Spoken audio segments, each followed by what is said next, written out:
Listening to 89.3 WBLD Orchard Lake and 88.1 WBFH Bloomfield Hills, your radio homes for the Megacast. Today's edition of the Megacast begins now.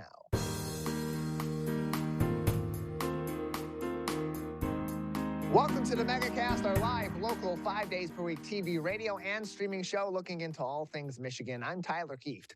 Today we'll be talking to a number of people about topics of interest and importance to people like you right here in Michigan. Let's begin with what's making headlines today on CivicCenterTV.com's local news page. Our first story comes from George Hunter at the Detroit News. Violent crime numbers are reportedly down across the Great Lakes state and in many of its major cities. But how does that compare to the rest of America's largest cities? It's not entirely clear. Violent crime was reportedly down between May and August of this year, including in the city of Detroit, where second quarter numbers were down 17% in comparison to that same time period just a year ago. Some cities across the nation, however, have opted out of reporting this data to the FBI. They include the nation's three largest cities in New York, Los Angeles, and Chicago, making nationwide comparisons tough to gauge city to city, state to state, in terms of the rankings of the most violent cities or the changes in violent crime across cities around the United States over the past year as these cities opt out. More information on how this data is collected, why cities are able to opt out of reporting this data to the FBI, and the impact that these omissions might have on gauging safety of certain cities across the United States can be found in this article from George Hunter at the Detroit News on our website, CivicCenterTV.com, on our local news page. Also making headlines there today from the Associated Press via the Detroit Free Press. Faculty at Eastern Michigan made their new union contract official on Saturday, ratifying the new deal by a 96% affirmative vote. The large swath of faculty notably went on strike earlier this month on September 7th as negotiations on a new contract distanced and the work conditions continued to be in question. Salary and healthcare disputes were among the main reasons for the large rift until a deal was reached on September 12th after 5 days of picket lines. Now that deal is official for over 500 tenured and tenure-tracked faculty at Eastern Michigan. Includes a $4,000 raise in base pay or 4% in the first year, among other changes. Good news out of Ypsilanti. Finally, making headlines today on CivicCenterTV.com's local news page from the Detroit News' Adam Graham, as one of our own here in the local area has brought the Big Brother title back to Michigan once again. Taylor Hale, a personal stylist from West Bloomfield, went from an early target in the CBS reality show Big Brother all the way to the final three house guests or competitors left on finale night. Taylor was brought to the final two by the final head of household, or HOH, Monty Taylor, who had the sole decision of who to bring with him to compete and discuss with the jury of their own peers who they eliminated in the game for the $750,000 prize. Taylor convinced the jury of previously evicted or eliminated players to vote her the winner in what ended up being an 8-1 vote. And she also received the fan favorite vote, or America's favorite house guest, earning her an additional $50,000 in earnings. In doing so, she now holds the record for the most single-season earnings in the history of the American iteration of the reality competition show at $800,000. Hale's win is truly historic as she becomes the first Black woman to ever win Big Brother US, only the second Black person to ever win Big Brother US, and that happened 20 years to the day since Danielle Reyes, at that time a media buyer from Fairfield, California, became the first Black woman to make the final two in the history of the show there in their third season, finishing that season in second place. Taylor Hale becomes the second consecutive Big Brother winner from the state of Michigan after attorney Xavier Prather from Kalamazoo, now living in Milwaukee, won Big Brother 23 in a unanimous 9-0 vote at the end. Additionally, Hale becomes the second consecutive America's Favorite House Guest recipient from the local area, following Detroit's Tiffany Mitchell winning the nod in Big Brother 23. Congratulations to Taylor, and again, bringing home the championship there, bringing home the hardware to the state of Michigan, one of many winners of that game from Michigan, and including winners from right here in our local area. Taylor, of course, from West Bloomfield, and one of who's argued one of the greatest players in the history of that competition show, Dan Giesling, who was a high school teacher at Orchard Lake St. Mary's and a football coach there. Now he's back again as an assistant football coach won season 10 and was the runner-up in their 14th season. All those headlines on our website at civiccentertv.com on our local news page, along with links to COVID-19 information from the Centers for Disease Control and Prevention, the Michigan Department of Health and Human Services, and locally from the Oakland County Health Division. We have a great program ahead on this Monday edition of the Megacast. Coming up next, we'll talk Tigers baseball with longtime columnist Lynn Henning. You're watching and listening to the Megacast. Let's relish these moments, made possible by the COVID-19 vaccine.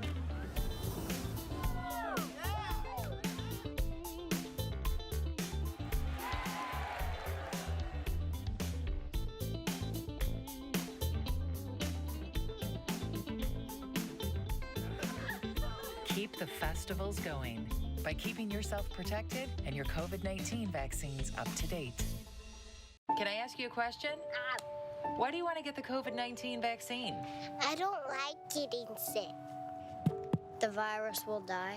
It will be easy to not catch it. Keep my family safe and keep playing soccer. Because I love being vaccinated. What's your hope for everyone? I hope everybody gets the vaccine to keep safe and strong. Be happy, having fun everywhere. Everyone stay safe and hope you get the vaccine. Let's whoop it up for these moments, made possible by the COVID-19 vaccine.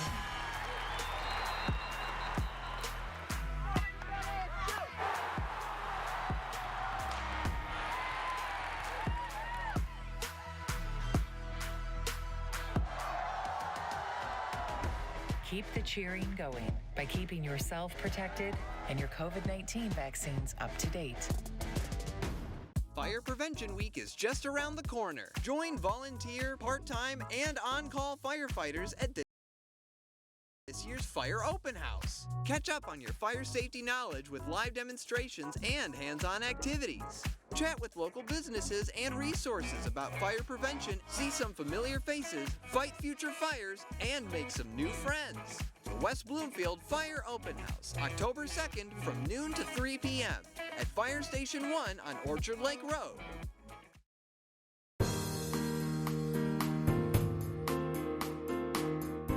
Welcome back to the Megacast, our live daily 5 days per week TV, radio, and streaming show about all things Michigan. I'm Tyler Kieft.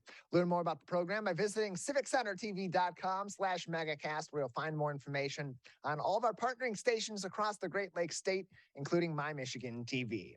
Well, the Tigers season is almost to a finish with just about 10 games left in this season, and they currently stand at a 60-92 record. Underwhelming considering the expectations for the Tigers this season. Joining us to talk about the Tigers, their current season, as well as their future, looking a little bit brighter in the last week or so, is Lynn Henning, a longtime columnist from the Detroit News and a freelance baseball writer as well. Lynn, thanks for being with us. Hi, Tyler. Good to be with you this morning as well. Yeah, good to have you on with us. So the Tigers, a very disappointing season to say the least. A lot of expectations for this team to make that next step. Coming into the season, the organization, some of the higher level people in the organization, including owner Chris Ilitch and then GM Al Avila, had said, rebuild is over. We're ready to start winning. This team is set and ready to go. And I think the expectations, not only from the pundits, but from within the organization, were much higher for this year. And it's a little bit of a broad question, but what do you believe went wrong and led to this performance in 2022 from the Tigers? A combination of things. They weren't really as strong with the roster as I think we wanted to probably analyze. When you looked at Jamer Candelario and Jonathan Scope and Tucker Barnhart rather, and some of those people, we thought they had probably reconditioned their lineup together with Javier Baez to where last year's breakthrough season was going to be enhanced this year by something closer to 500 ball. But those guys didn't really do it. Baez is finally catching fire in September, and that's good because you're going to need him for a long time now. But that coupled with the fact that they began to lose players from the rotation from the regular lineup, even before they broke camp in Florida, I've never seen a year so bizarre, so sadistic, so catastrophic in terms of injuries. You couldn't really overcome those two realities. And ultimately, it came down, in my estimation, to the one thing that's plagued them for years, and that is they had not accrued enough talent through the draft and through international signings to really give that roster a chance to have any real structural steel to it. And that's what's betrayed them, and that's what's led to the front office change. And that's an interesting point, too, because at the end of the Dave Dombrowski era, where the Tigers had thrived for so many years, they were contending in the AL Central. They were getting to the ALCS, getting to the World Series. Didn't win anything. They won the pennant a couple times, but they didn't win the World Series in that run. But in doing so, they got so much talent loaded on that team that it really did deplete the farm system. And it had to have been expected as Dombrowski went out the door and Vila went into the big chair that it was going to be several years to get this team back in a decent spot. Now you look at their rookies, you look at their farm system, led, of course, by Riley Green and Spencer Torkelson, but also promising young guys. Kerry Carpenter had a nice showing up this season. Same thing with Ryan Kreidler. And some promising players down in the farm system. How far away do you think this Tigers team is from those young players really having a significant impact on this team, especially now that there's this frustration after those expectations weren't fulfilled? I think it's more likely that next year you'll see the season that they figured they were going to get in 2022, which would indicate that it's going to be something closer to 500, which isn't going to get you into the playoffs, but it moves you at least in that direction. Then in 2024, they're going to have a whole new bunch of infielders that are going to arrive. Jace Young and Colt Keith, and pay attention to those names particularly because I think they're going to be foundational in the same way that Green and Torkelson are now. And so you're going to have this steady infusion, and they've also got some very good young pitching down there too. And you'll start to see some of that bubble up next year as well when they get some other people healthy. I think they're going to have such a surplus of good arms next year, and you never say that much about pitching, but in this instance, you're going to have so many people returning. Spencer Turnbull and Skubal eventually will be healthy and probably back. And then you're going to have Joey Wentz to this current group. And by trade deadline next July, I think they're going to be in position to make some very heavy trades. And that's where I think it's going to get exciting for their new front office general here in Scott Harris, because he's going to have trade chips by the middle of next season, something that Al Avila rarely had. And you mentioned Scott Harris, hired in as the GM of the Tigers. Previously had, as the president of baseball operations for the Tigers. Yeah. Previously was the GM of the San Francisco Giants. Before that, he had worked in Chicago under the tutelage of Theo Epstein, who, of course, led the Chicago Cubs front office to a World Series championship. And before that, the Boston Red Sox as well. And so Scott Harris, one of the younger guys to be taking over that kind of a role in Major League Baseball. What about him attracted the Tigers to hire him to take over baseball operations and lead this team into the future? He has a decade of experience, as you say, with very good front offices in pretty high-level positions. And that coupled with the fact that he's got more degrees than a hot summer day. I mean, this guy's got degrees in econ and in business management from Northwestern. He's been to Columbia. He's been to the London School of Economics. Now, diplomas alone do not equip you to be a front office general, but when you factor that into the experience he's gotten with good GMs at good places, that tells you that a guy 35, 36 is in position now to be the kind of person that maybe Epstein was, or maybe Andrew Friedman has proven to be with the Dodgers, or Mike Elias over with the Orioles now, who've had their resurgence because of bright young people who know how to handle this business called roster assembly. So I think Harris is equipped really at this point to be a very, very strong and bright GM.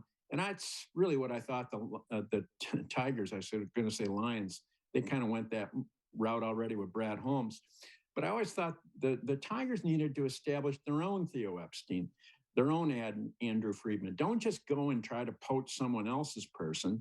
Develop your own so that becomes an industry standard. And I think they have a chance with Harris to have done just that.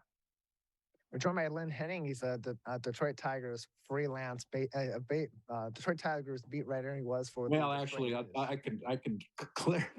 I actually retired, Tyler, 3.5 years ago, but I still do a lot of part-time baseball and even a little football and some other stuff for the Detroit News. So it's what you might call post-retirement, but still pretty active. So that kind of fills the blanks.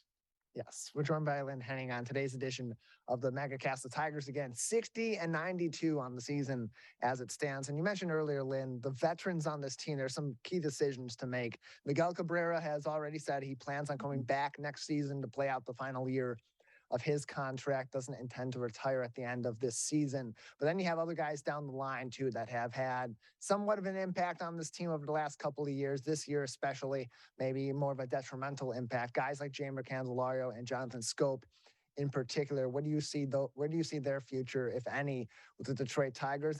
And where do you see the front office, particularly the ownership and the PBO's relationship being in terms of spending that kind of money in free agency that can often fill in some of those gaps and help support these young guys coming up and boost their talent? Yeah, that's really the key, the latter point. In order, though, I would go with, I think Cabrera, yes, while he said a day after he said he might be open to retirement that he was going to play, that told you his agent had been on the phone with him in the preceding 24 hours. I think he will come to an agreement with the Tigers along with the doctors and his agent that Miguel Cabrera is likely to forego 2023. The Tigers will satisfy his contract, of course, but Miguel Cabrera understands he can't compete at the level anymore, nearing age 40, that would really make it beneficial for him or the Tigers for him to go through the 2023 season. I think that will be amicably resolved. Jeimer Candelario, I don't think will be tendered. He will not be offered a contract. Jonathan Scope will be open to replacement. The Tigers really should not have spent a 2-year contract on him. People liked it at the time. I thought it was risky at the time. It was risky. It is risky. It is going to end up blowing up on them. So I think the new GM, Tyler, has big thoughts about who can produce and who can't. And that's why you hire a guy like that, because you're going to have to make some non-sentimental calls. You're going to have to eat some money. But those are hard decisions. And if you don't make hard decisions, you're just going to have a continuation of these times, and no one wants that. But back to the money, if you notice, the Cleveland Indians are going to be in the playoffs for the 5th time in the last 7 years. Lowest payroll among the lowest in baseball. It's not about payroll. It's as you say, you want to augment a current cast of structural essential pieces that have come up through your farm system with complementary help that you can get from free agency. The Tigers went out and spent $240 million last offseason to get players, and everybody loved it. They thought checkbook roster assembly was back in town and the Tigers are going to be great. Well, you've seen what that produces. It's by no means an answer. The answer is at the other end. The answer is at the front door with Green and Torkelson and the guys that we've mentioned. When you get those people in place, then you add the additional parts that round out your roster. But it is a case where people who think this is all indexed to payroll are looking at it upside down. We're joined by Lynn Henning on today's edition of the Megacast. Lynn, previously in your career, you mentioned you had also covered football, and you still do on a freelance basis cover football. Earlier on in your career, you covered my alma mater, Michigan State, and their football team. Last couple weeks with that team have been downright disgusting, to be entirely honest. It looks like their defense continues to have no idea what's going on in the secondary. And it seems at times that when they get under the gun, when they are back with their backs against the wall, that some of these guys seem to be just giving up. What is going on with this Michigan State football team? And what are their next steps? Because they're in the middle of the season. Mel Tucker's the defensive coach. Scotty Hazelton, who are you going to replace him with if you get rid of him? What does Michigan State do? They scotch taped up very nicely last year and had every break in the book. And that was quite the smoke and mirrors job by Tucker and Company. This year, it's not a case, I would disagree with you, Tyler, that players are indifferent or that coaches aren't doing a good job. They don't have the horsepower on their roster to compete with good football teams. And you saw that Saturday, even from Minnesota, which is not to be confused with Ohio State. Michigan State is getting exposed. And the only way that you get around that is with good recruiting classes. And Mel Tucker is really only into his, second full season, you might say, of personnel recruitment.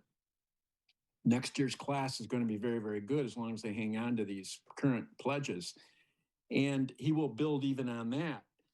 So you won't see Mel Tucker really become Mel Tucker, I don't think, until about 2 years from now. And that's a long time. What they have to try to do, salvage this year, which is going to be very difficult. Their schedule and this kind of physical imbalance is not a good mix. But within 2 years, you're going to have his recruiting classes showing up, and they will get progressively better. I know people don't like to wait. They want instant gratification, but it's not Scotty Hazelton, who's the same defensive coordinator they had last year. I always find that amusing that fans like to focus on assistant coaches. They did so when D'Antonio's offense was very bad a few years ago. But invariably, it's the same guys who coached other people and had success. It depends on the players, and always depends on the players. It's a little bit equivalent to the situation with the Tigers, where everybody wanted to fire Scott Coolbaugh, the hitting coach this year. He is now about the 80th hitting coach that I've seen in my life who was made responsible for the fact that hitters weren't hitting. And it always ends up being the guy swinging the bat, and it ends up being the guys on Spartan Stadium's turf that determine really your win-loss record. Coaching can improve matters, but it's not going to be responsible for the kind of chasm that you see now between Michigan State's physical potential and those of the opponents. It's going to be an interesting remainder of the season for Michigan State, see how they can improve and try to compete with some of the tougher teams now that are in the thick of their Big Ten schedule. And of course, then comes the tougher task of retaining those recruits when the season isn't quite as exciting as you expected. Lynn, thank you very much for joining us. Okay, Tyler, enjoyed the conversation. Thank you. We'll take a break here on the Megacast, and when we come back, we'll talk to Scott Graham from the Michigan Brewers Guild. A lot of great breweries all across the great state of Michigan that you can enjoy this fall. We'll talk to Scott about all that and more coming up next on the Megacast. Let's whoop it up for these moments, made possible by the COVID-19 vaccine.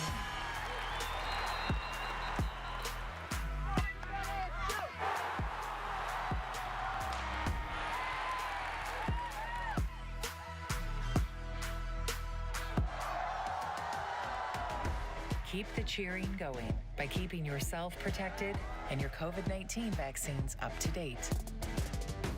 Fire Prevention Week is just around the corner. Join volunteer, part-time, and on-call firefighters at this year's Fire Open House. Catch up on your fire safety knowledge with live demonstrations and hands-on activities. Chat with local businesses and resources about fire prevention, see some familiar faces, fight future fires, and make some new friends. The West Bloomfield Fire Open House, October 2nd from noon to 3 p.m.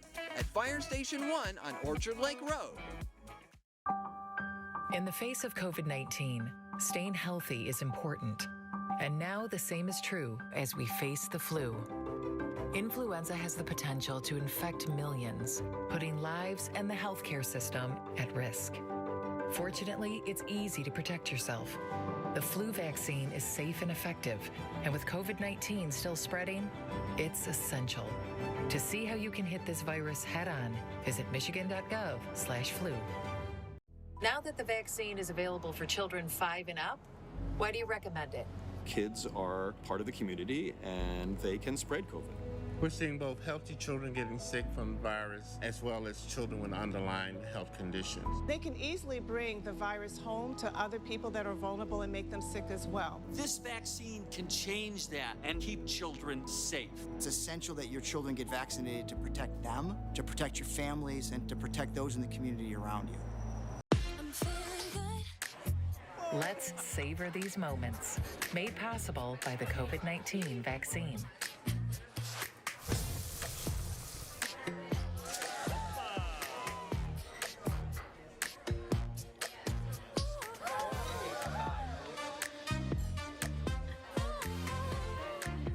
Keep the dining out going by keeping yourself protected and your COVID-19 vaccines up to date. Let's relish these moments, made possible by the COVID-19 vaccine.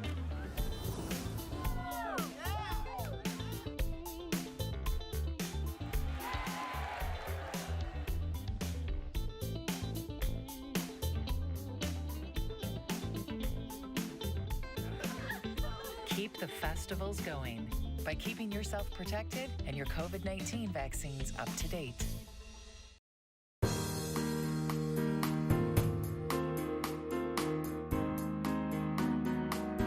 Welcome back to the Megacast, our live daily 5 days per week TV, radio, and streaming show about all things Michigan. I'm Tyler Kieft.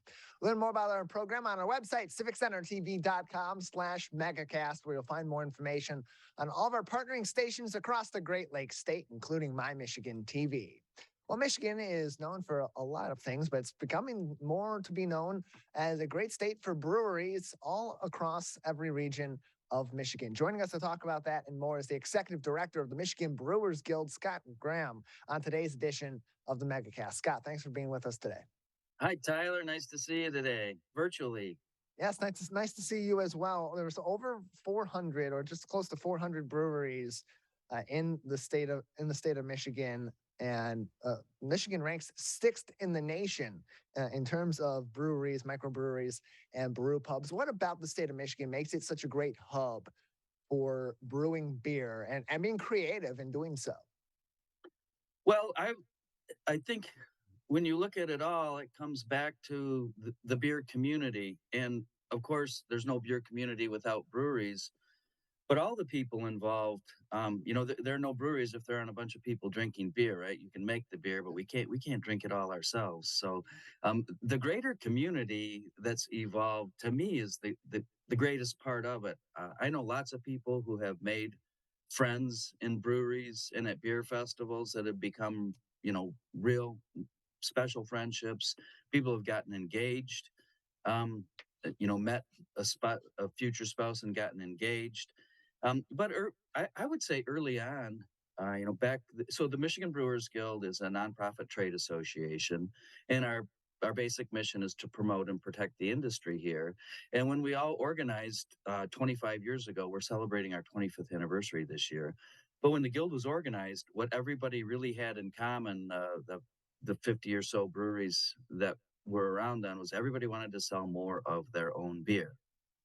And so what better way to promote everybody's beer than to have a beer festival? And we organized the very first summer beer festival, which was actually in Livonia that year. But by doing that, it kind of took this young industry where people were busy and maybe looking at other breweries and maybe forming a friendship here or there, but it gave everybody a common project to work on together. And I think that helped build early community to work on something that wasn't anyone in particular. It was everybody, and it was something else. And I think looking back, that helped us build the community. And as it's developed, like I mentioned, it's more than just the breweries. It's suppliers, it's people who love beer, it's people who are learning about local beer. It's the whole thing. And so how much of a factor did that community play in maintaining the livelihood of these breweries across the state of Michigan and the brewing industry in Michigan, given that there was such an impact on these often small businesses as a result of the COVID-19 pandemic? Well, COVID was dramatic for everybody. And some breweries did fairly well, relatively speaking. Some it was devastating. Some are still limping and struggling, but it was a pretty dramatic occurrence. Most of the breweries have tasting rooms, right, where you can go drink your beer there. A lot of them, that's really the only place they sell their beer. You can get it to go, you can drink it there. So it was super difficult to try and figure things out and to kind of have to watch what was happening and adapt and watch more and make changes. Everybody had that struggle. Every bar, restaurant, all kinds of businesses did. And breweries certainly weren't excluded. I'd say it feels kind of like we're coming out on the other end a little bit now, but I think that there's still lingering effects, to be sure.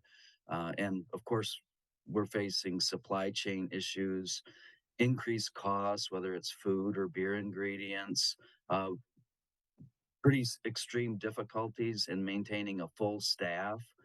There are lots of places that aren't open their full hours at their tasting room or restaurant that they were pre-COVID because they can't effectively staff.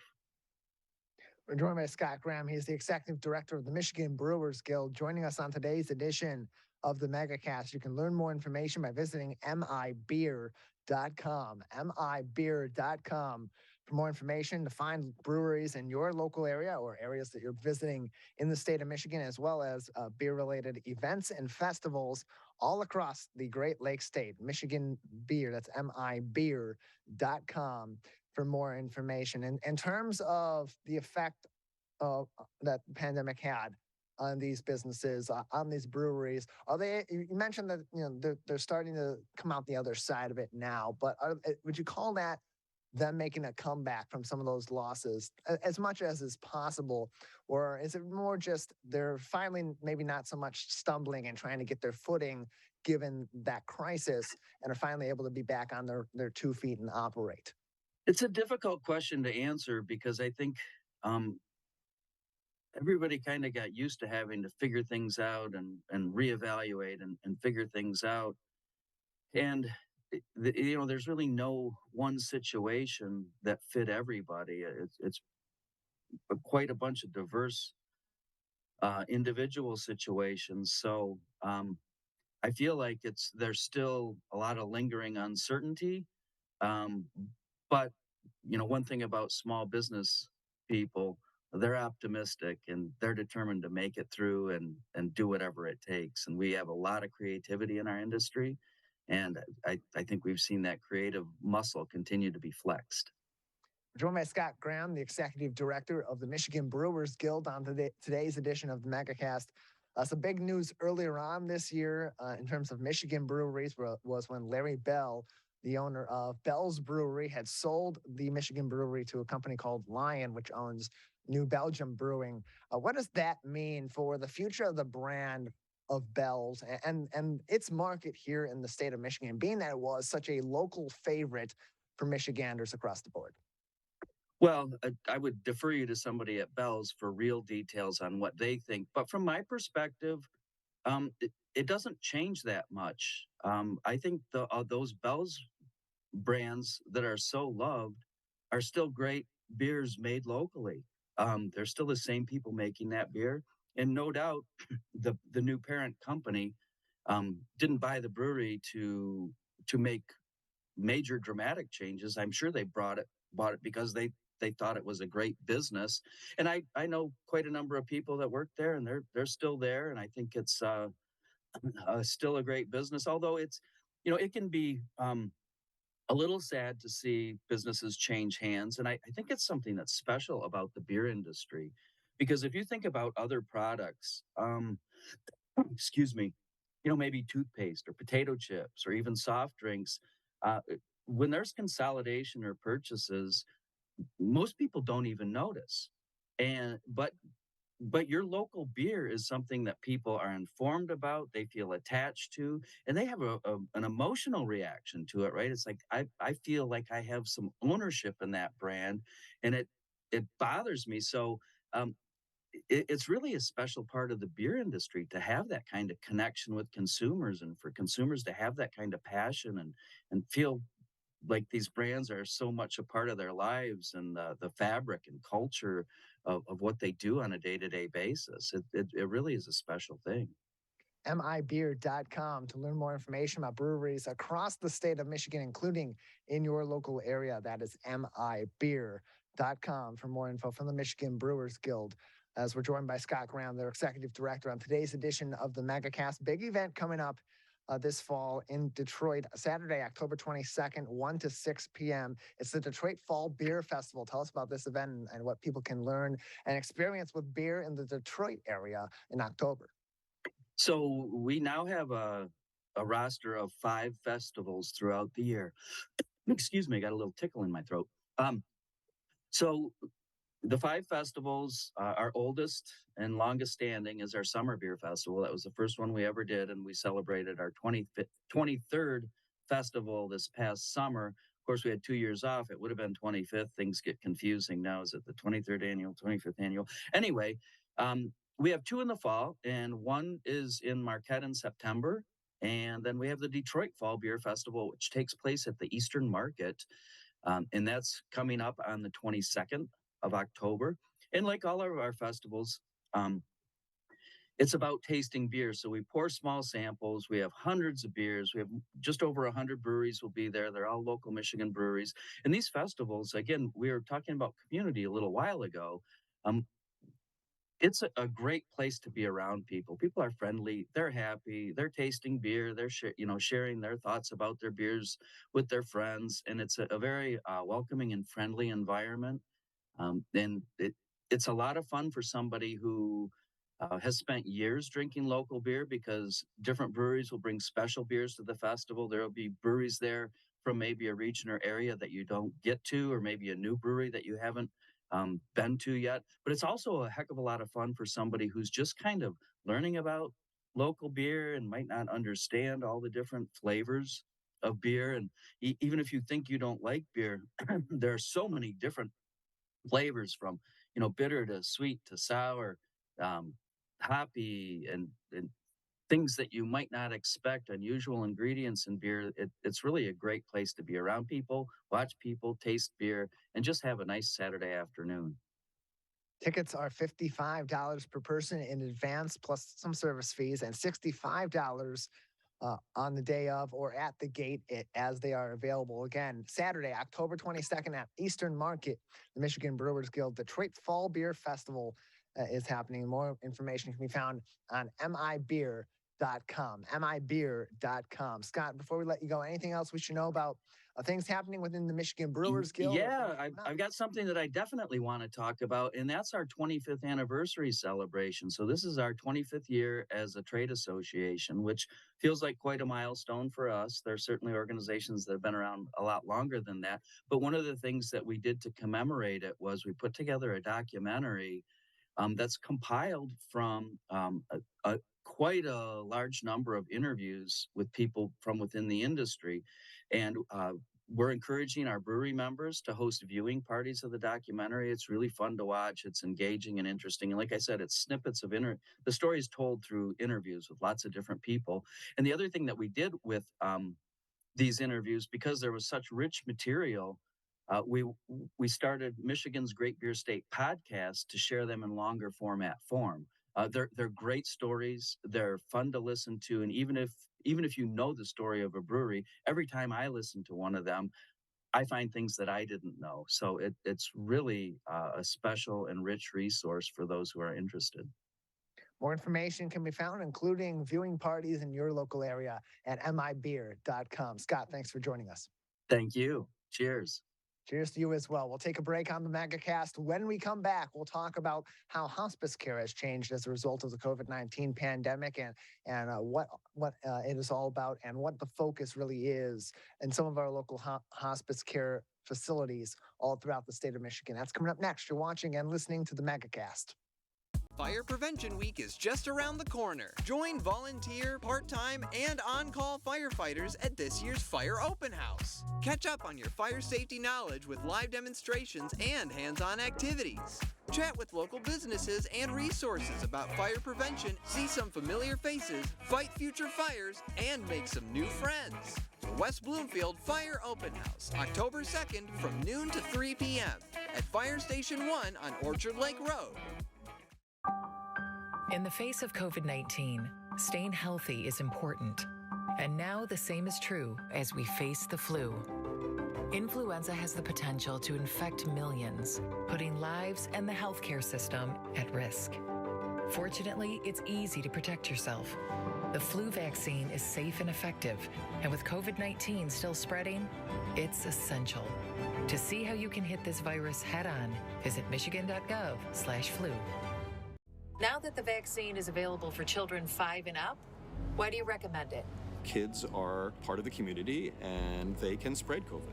We're seeing both healthy children getting sick from the virus as well as children with underlying health conditions. They can easily bring the virus home to other people that are vulnerable and make them sick as well. This vaccine can change that and keep children safe. It's essential that your children get vaccinated to protect them, to protect your families, and to protect those in the community around you.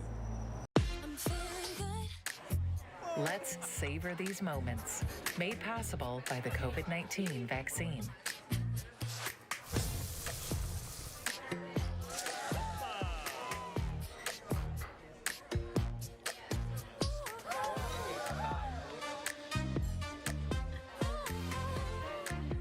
Keep the dining out going by keeping yourself protected and your COVID-19 vaccines up to date.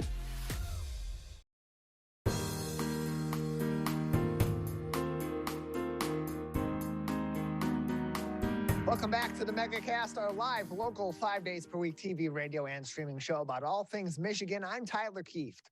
Learn more about our program on our website, civiccentertv.com/megacast. You'll find more information on all of our partnering stations, including My Michigan TV, and find all of our full shows and individual interviews on demand.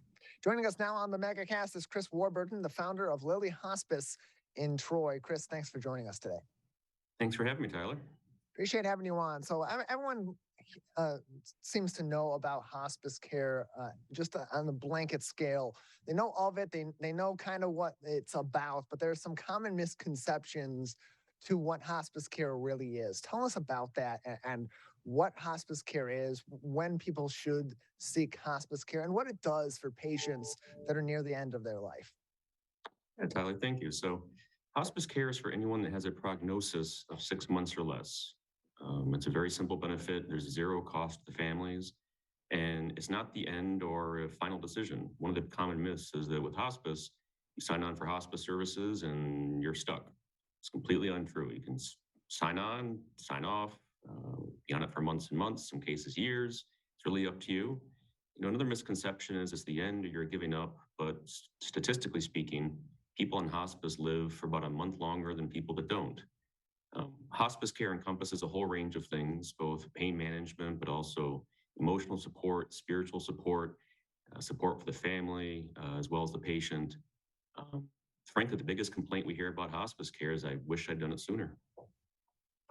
And so what are some of the ways that hospice care helps to ease that transition into those last few months and make those last few months as enjoyable as possible, as high of a quality of life as possible as somebody in these cases is facing something terminal? Yeah, so Tyler, it's all about quality of life. What that quality looks like is different for every person. It might be a spiritual issue, an emotional issue, a pain management issue, some things at end of life that maybe didn't quite get resolved. We at Lilly Hospice, we do things a little bit differently. For example, we had a patient who was a lifelong fisherman, young, late 60s, never got that last fishing trip in. So we heard that. We got a fishing guide, a boat, a nurse, and aide, and took him fishing one last time. We had a patient reach out to us. It's actually his daughter, similar situation, younger man, aggressive cancer, and she was in a panic because her wedding was in 3 days, and she was in the midst of trying to postpone it because he was in bed in a great deal of pain. Our team got involved, not only got him stable and comfortable, but got him on a plane, and she walked him down the aisle in Florida 3 days later. So people tend to think hospice is just this kind of one-stop shop pain management. It's a really holistic approach to make sure patients have what they need. So your company has launched a new virtual reality program that's adding more benefits to your customers at Lilly Hospice. What is this virtual reality program? What does it entail, and what benefit does it bring to the patients and their loved ones? Tyler, so getting back to the fishing analogy, some of our patients simply can't go fishing. They're just state physically, or that's not possible. Some of our patients might be in a situation where they're near end of life and they never got to ride the gondola in Venice. We can now give them all those experiences virtually. We have a system created, administered by a social worker that works with patient families to determine what are some things you might want to reminisce about or visit, or an experience you want to have, whether it's scuba diving or walking the streets of Traverse City. Getting back to the fishing analogy, we had a patient, again, fisherman, couldn't go fishing. He and his son used to go fishing in northern Michigan every year. Well, we put him and his son in the headsets, and almost immediately they're sitting on a fishing boat in northern Michigan having a chat just like they had for decades. It's a very impactful thing. And yeah, elaborate more on that impact and the ways that program, that virtual reality program through your company, helps to enhance that quality of life in those last few months as these people are able to have some of those experiences without necessarily being there in the flesh, but still able to see some of those sites and spend that time too with some of their family. Sure. So it's a whole range of things. The experience is tailored to the patient, and with the help of the patient family, it can be something as elaborate as a scuba diving trip or a trip to Paris. It could be something where, a spouse and their loved one had a trip to the Mediterranean planned, and because of illness, they simply couldn't go. Well, we'll figure out what that trip was and take them there virtually, literally a virtual vacation together, holding hands in bed, giving them that experience and that closure that they couldn't get because of illness or other circumstances. Obviously, COVID's thrown a big wrench in a lot of people's travel plans. But it can also be as simple as walking the streets of your childhood home. I mean, with the system, we can go anywhere in the world and you can walk the streets of Traverse City or visit a cabin you used to go to, or literally look at the house you grew up in. It's a very powerful experience.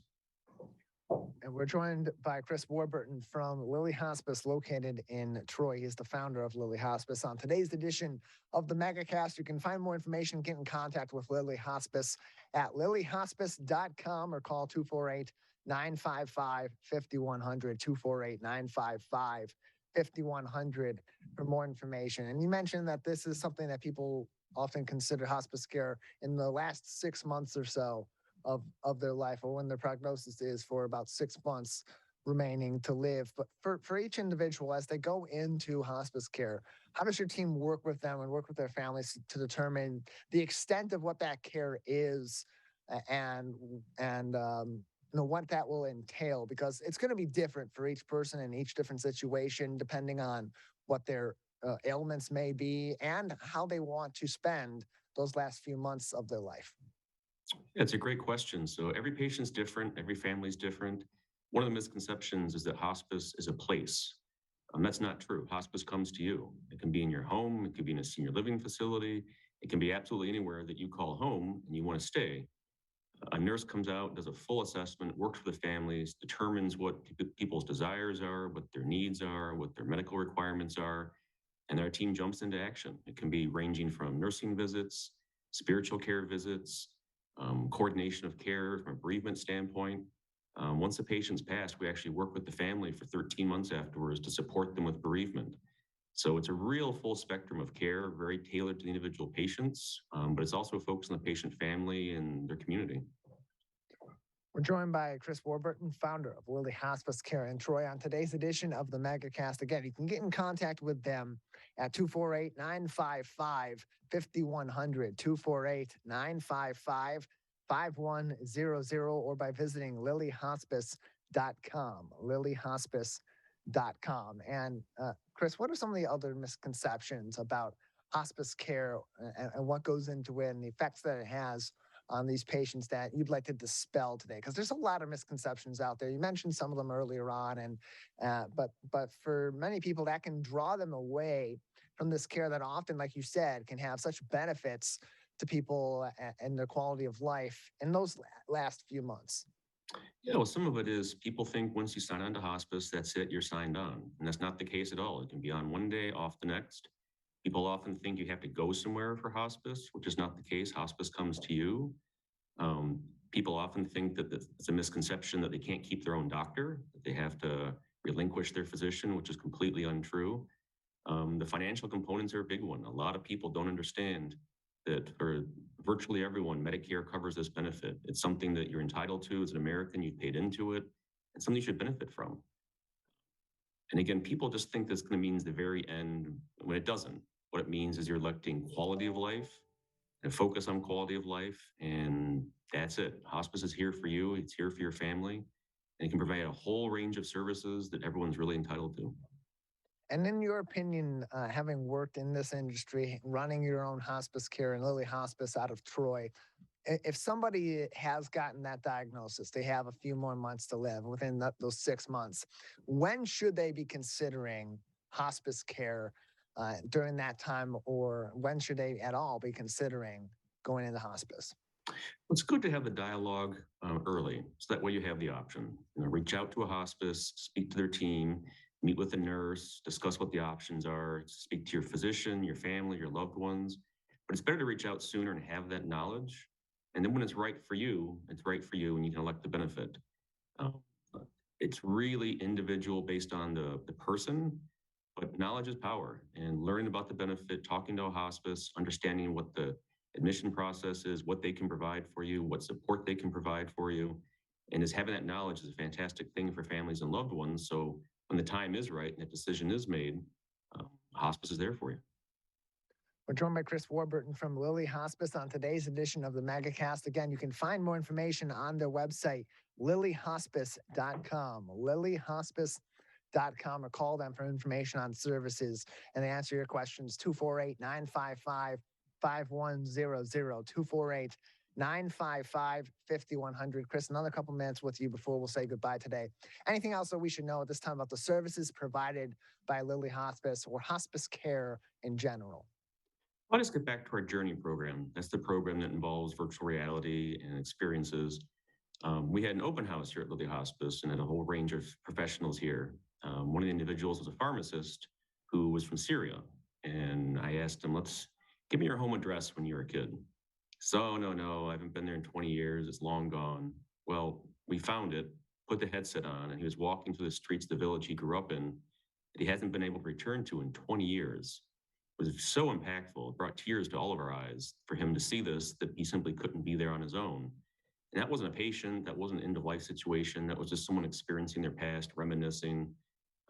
That type of program and bringing that experience to our patients is something we're really proud of and really happy about because it's unique and it's something that I think adds a lot of value to all of our patients' experiences in hospice. 248-955-5100 or lillyhospice.com. Chris, thanks for joining us. Thank you so much, Tyler.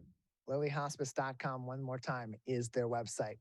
That'll do it for today's edition of the Megacast. As always, if you're just tuning in or you have missed part of our show, you can view our full episode on demand, as well as each individual interview 24 hours a day, 7 days a week on civiccentertv.com/Megacast. Click on Watch Full Interviews or watch full episodes to find us on demand. You can also find us on a number of different stations all throughout the state of Michigan, live and live to tape. All that information, civiccentertv.com/Megacast. We also highly encourage you to go to our local news page each and every day to click forward to up-to-date information and accurate information on COVID-19 at the federal level from the Centers for Disease Control and Prevention, at the statewide level from the Michigan Department of Health and Human Services, and locally here in southeastern Michigan from the Oakland County Health Division, right at the top of the page. And then below all that, what's making headlines every single day here in the state of Michigan on the COVID-19 front and beyond. We bring in articles from many different journalistic outlets all across the state of Michigan to bring you the top stories making headlines in your area and across the Great Lakes state 5 days a week before our shows. You can click through those articles, read them in full, read their supporting materials, and as always, if you have the means to do so, we encourage you to subscribe to those publications and support local journalism. Big thank you to all of our guests, as well as our crew, Calvin Brown and Jared Clark, at the studio of My Michigan TV, as well as our producer, the king of television, Larry Nyland. That's it for this Monday edition of the Megacast. We'll return tomorrow with a new show.